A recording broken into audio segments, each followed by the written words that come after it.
नमस्कार दर्शकों, आज मैं अरुणाव एक्सटी चैनल के माध्यम से आप लोगों के सामने पेश कर रहा हूँ आम का खट्टा तीखा अचार। इसके लिए हमने अपने ज़रूरत के हिसाब से कुछ कच्चे आम लिए। कच्चे आम से एक चिपचिपा पदार्थ निकलता रहता है, उसको हटाने के लिए एक रात के लिए नमक के पानी में मैं इसको भिगोकर रखा हूँ। एक रात के लिए भिगोकर रखने का बाद मैं इन कच्चे आमों को पानी से उठाकर एक छेद रहने वाला पात्र में इसको रख दूंगा ताकि इससे पानी निकल जाए। अब इस तरह से मैं आमों को अच्छी तरह से काट लूँगा। इस तरह से आम के टुकड़ों को अच्छी तरह से काट लेना चाहिए, लेकिन ख्याल रखें इसको ज़्यादा छोटे टुकड़ों पे ना काटें और इसका जो गुठली है उसको निकाल लेना चाहिए। दोस्तों, आप लोगों को दिखाने के लिए मैं इस आम को अच्छी तरह से काट के दिखाऊंगा। पहले इसको इस तरह से काटना चाहिए, फिर इसके अंदर रहे इस गुठली को आपको निकाल देना चाहिए और फिर बहुत छोटा नहीं, लंबा लंबा करके इस तरह से आपको आम के टुकड़ों को काट लेना चाहिए।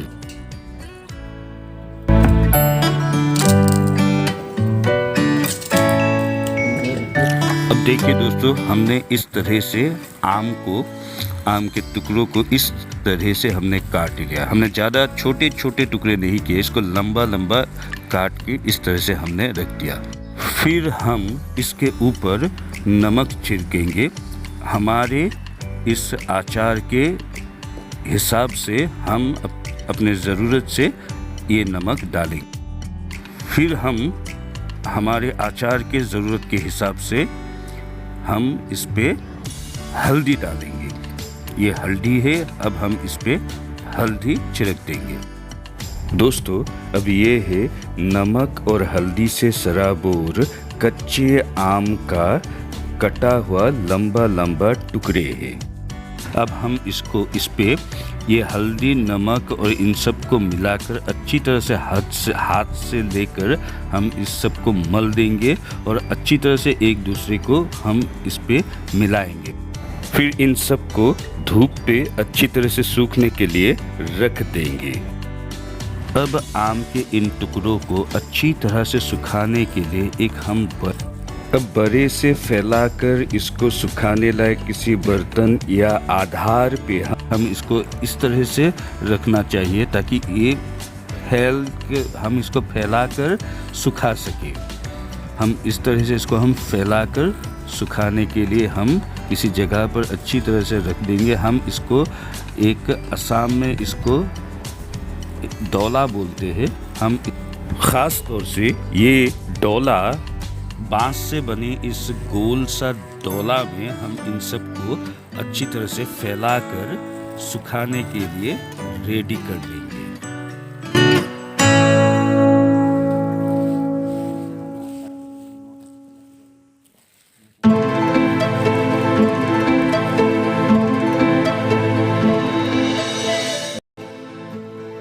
अब हमारे आम अच्छी तरह से धूप पे सूख कर इस तरह से अचार बनाने लायक बन चुका है। अब हम इसका अचार बनाएंगे। दोस्तों, एक बात याद रखना चाहिए, इसको ज़्यादा धूप पे सूख कर इसको ज़्यादा मुरमुरे नहीं बनाना चाहिए। इस धूप पे सूखते हुए इसका कच्चा और कोमल अवस्था में इसको रखना चाहिए। अब इन आम के टुकड़ों पे थोड़ा सा हम अपने ज़रूरत के हिसाब से भूरा रंग का चीनी इस पे डालेंगे। फिर हम इस अचार के हिसाब से ज़रूरत अनुसार हम थोड़ा सा ये विनेगर हमने इस पे डाला है। अभी हमने इस पे इस बाटी से हमने 2 कटोरी हमने विनेगर इस पे डाल दिया है। अब चीनी और विनेगर मिलाकर हम इस अचार को अच्छी तरह से हम इसको हाथ से ही मिलाएंगे। एक दूसरे का साथ हाथ से ही इसको मिलाएंगे, इसको हम मल देंगे। हम इन सब को अच्छी तरह से हाथ से मिलाने का बाद थोड़ा देर के लिए इसको रख छोड़ेंगे ताकि इसका साथ मिलाया हुआ भूरा रंग का चीनी का जो स्वाद है वो और इस पे मिलाया हुआ विनेगर एक दूसरे का साथ अच्छी तरह से मिक्स हो जाए। अब हम चूल्हे में आग जला लेंगे। अब कुछ मसालों से बनी एक विशेष भारतीय मसालों का मिश्रण बनाएंगे। अब ये पात्र गर्म होते ही हम इस पे ये सौंफ के दानों को अच्छी तरह से हम तल लेंगे या भाज। किसी बड़े से चम्मच से हम इसको हिलाकर थोड़ा देर के लिए इसको गर्म होने के लिए रखेंगे। अब ये हमारे अचार की ज़रूरत के हिसाब से ये हमने मेथी के दाने इस पे दिए हैं, इसको भी हम गर्म कर लेंगे। अब हमने जितने सौंफ लिए हैं उसी हिसाब से हमने ये धनिया की बीज हमने इसको इन सब के साथ मिलाकर हम थोड़ा देर के लिए इसको तलेंगे। अब इसके साथ हम मिलाएंगे ये है जीरा। हमारे इस अचार के ज़रूरत के हिसाब से हमने ये इतने परिमाण से हमने जीरे लिए हैं और इसको हमने इन सब के साथ लेकर अब हम थोड़ा देर तलेंगे। और दोस्तों ये है अजवाइन और थोड़ा सा सफ़ेद सरसों का बीज। हमने इन दोनों को एक साथ मिलाकर इसका साथ ही हम इस पे छिड़क कर इसको थोड़ा देर के लिए इन सबको इकट्ठा तलेंगे। अब हम थोड़ा सा तीखापन के लिए हम इन सब के साथ ये सूखे हुए मिर्ची को एक साथ मिलाकर फिर हम इन सब के साथ इसको भी तलेंगे। खट्टापन के साथ ही थोड़ा सा तीखापन होने से ये अचार काफ़ी स्वादिष्ट हो जाता है और खाने में भी काफ़ी रोचक हो जाता है। आसाम में ये अचार बहुत ही लोकप्रिय है। जहाँ तक मुझे मालूम है ये अचार बंगाल और उड़ीसा में भी काफ़ी प्रचलित है। अब ये सभी मसाले अच्छी तरह से पक चुका है। अब इन पके हुए मसालों में से थोड़ा सा आवाज़ आएंगे। इन पके हुए मसालों में से फूटने की थोड़ा आवाज़ आए। गरम होते इन मसालों में से ख़ास तौर से सफ़ेद सरसों में से ये फूटने की आवाज़ आती है। तभी हमें समझना चाहिए कि ये मसाला पक चुका है। इसको ज़्यादा देर तक हम इसको पकाना या इसको तलना नहीं चाहिए। इन मसालों को हम ठंडा होने के लिए रखेंगे और ठंडा होने का बाद हम किसी मिक्सर या ग्राइंडर मशीन में इसको अच्छी तरह से इन सब को पीस लेंगे। क्योंकि हमारा जो मिक्सर ग्राइंडर है वो जार थोड़ा सा छोटा है, इसलिए इन सब को हम इकट्ठा नहीं पीसेंगे, अलग अलग बारी बारी से हम इन सब को पीसते जाएंगे। अब इतने देर तक हमारे आम के टुकड़ों का साथ विनेगर और भूरा रंग का चीनी इकट्ठा अच्छी तरह से मिल चुका है। अब थोड़ा थोड़ा करके हमारे पिसे हुए इन मसालों को हम बारी बारी से हम अचार के ऊपर डालते जाएं। लेकिन ख्याल रखें इन मसालों को ज़्यादा बारीक होते हुए नहीं पीसना चाहिए। मसालों को आधा बारीक और आधा ठोस रखना चाहिए। इसको ज़्यादा बारीक भी नहीं होना चाहिए, इसको बहुत ज़्यादा साबुत भी नहीं रहना चाहिए। तरह से हम हमारे मसालों को अच्छी तरह से थोड़ा थोड़ा करके हम पीसते जाएंगे। अगर इन मसालों को हम इकट्ठा पीसते हैं तो ये इकट्ठा हमारे हिसाब से नहीं पीसेंगे, इसीलिए हम थोड़ा थोड़ा करके इसको पीसते जा रहे हैं। अब हमने थोड़ा थोड़ा करके सभी मसालों को अच्छी तरह से पीस लिया है। अब पिसे हुए मसालों को हम इन आमों के साथ, आम के टुकड़ों का साथ अच्छी तरह से मिलाकर हम मल देंगे। हम इन सबको इस तरह से मिलाएंगे ताकि आम के हर टुकड़े में ये मसाले और ये सभी चीज़ें एक साथ एक दूसरे का साथ मिल जाए अच्छी तरह से। आम के अचार और नाना प्रकार के जो भारत की खान पान है, इन सब के बनाने की विधि हर जगह अलग अलग होती है, हर लोगों का अलग अलग नियम होते हैं। हमने यहाँ पे किस तरह से बनाया है उसको हमने दिखाया है, और अगर हमारा ये तरीका आपको सहज लगता है तो आप इसको भी प्रयोग कर सकते हैं। हमने यहाँ पे जो चीनी, भूरा रंग का चीनी दिया है, ये भूरा रंग का चीनी आप इसको इस्तेमाल कर भी सकते हैं और नहीं भी कर सकते हैं। हमने इसको थोड़ा सा खट्टापन घटाने के लिए हमने ये भूरा रंग का चीनी इस्तेमाल किया है। आप लोग सफ़ेद रंग का चीनी भी इस्तेमाल कर सकते हैं। हमारे भारत की जो सांस्कृतिक विविधता है उसको आप भारत की नाना प्रकार के खान पान में भी देख सकते हैं। अब देखिए, हर एक टुकड़े में ये मसाले अच्छे तरह से मिल चुका है। हमने इस तरह से इसको इन आमों का साथ मिलाया है। भारत जितना विशाल है उसी तरह से भारत की भौगोलिक स्थिति भी बहुत ही विविध है और उसी विविधता को आप संस्कृति में और खान पान में भी देख सकते हैं। अब हमने एक बड़ा सा कढ़ाई हमने ली। इस कढ़ाई में अचार पकाने के लिए काफ़ी सुविधा होगा क्योंकि ये काफ़ी बड़ा है और फैला हुआ है। और अब हम इस कढ़ाई में ये अचार बनाएंगे। अब जितना दूर तक हो सके हम इसको कम तेल में ही बनाएंगे।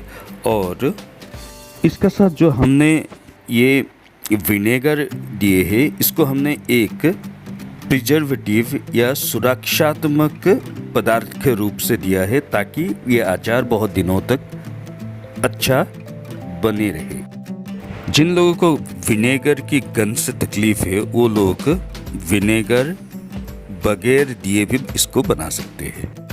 अब ये कढ़ाई गरम हो चुका है। अब इस गरम कढ़ाई पे हम थोड़ा सा इस अचार के हिसाब से ये सरसों का तेल हमने इस पे डाले हैं। दोस्तों, आसाम में हमारे यहाँ सरसों का तेल का काफ़ी चलन है और इसीलिए हमने इस पे सरसों का तेल इस्तेमाल किया है। और ये अचार मेरे हिसाब से सरसों का तेल में ही अच्छा बनेगा। अब इस तेल को अच्छी तरह से थोड़ा गर्म होने के लिए हम रखेंगे। अब ये तेल अच्छी तरह से गर्म हो चुके हैं। अब इस गर्म हो चुके तेल में हम थोड़ा सा मेथी का दाना इस पे छिड़क देंगे। ये मेथी का दाना हम गंध के लिए इस वक्त हम तेल के साथ छिड़क रहे हैं। सरसों का बीज, सरसों का तेल, मेथी दाना, अजवाइन, सौंफ और जीरा का प्रयोग काफ़ी दिनों से और काफ़ी सालों से आसाम में प्रयोग होता आ रहा है। अब हम इस पे थोड़ा सा काले सरसों का बीज इनके साथ छिड़क देंगे। इन सबको हमने सुगंध बढ़ाने के लिए इसको दिए हैं। अब ये तेल अच्छी तरह से फूट रहा है। अब ये अचार बनाने के लिए तैयार हो चुका है। हमने यहाँ पे काले सरसों का बीज व्यवहार किया है। आप लोग इस पे काले सरसों का बीज अगर ना मिले तो आप लोग सफ़ेद सरसों का बीज भी इस्तेमाल कर सकते हैं। अब किसी चम्मच से हम इन सबको थोड़ा थोड़ा हिला देंगे। अब ये तेल गरम हो चुका है और तभी जो ये सरसों का बीज हमने दिए हैं, काले सरसों का बीज जो दिए हैं, ये जब फूट चुके होंगे और उसके बाद जो मेथी के दाने पककर काले हो जाएगा, तब हम इस पे थोड़ा थोड़ा करके ये आम के टुकड़ों को डालते जाएंगे और पकाते जाएंगे। ये हमने आम के टुकड़ों को इन गरम तेल पे थोड़ा थोड़ा करके डाल रहे हैं और थोड़ा थोड़ा करके हम इसको पकाते जाएंगे। एक बात याद रखना चाहिए कि इसको बहुत देर तक बहुत ज़्यादा तेल के ऊपर पकाना नहीं चाहिए। हम इसको आधे पकने का बाद उतार लेंगे। अब आधे भुने हुए इन सभी आमों के टुकड़ों को इकट्ठा हम मिला देंगे। इसको धीमा आंच पे आग के ऊपर भी पका सकते हैं या आंच को बंद करके आप गरम तेल में थोड़े देर के लिए आप पका सकते हैं। अब इन आम के टुकड़ों को गरम तेल का साथ इस तरह से बारीक मिलाना चाहिए ताकि हर एक टुकड़े का साथ ये गरम तेल मिल जाए और हमारे अचार इसी का साथ पक जाए। ये आसाम के गांव के विधि से बनाया हुआ अचार है और ये अचार आसाम में काफ़ी लोकप्रिय भी है। आम समूचे भारत में मिलता है और पूरे भारत का ये गौरव है।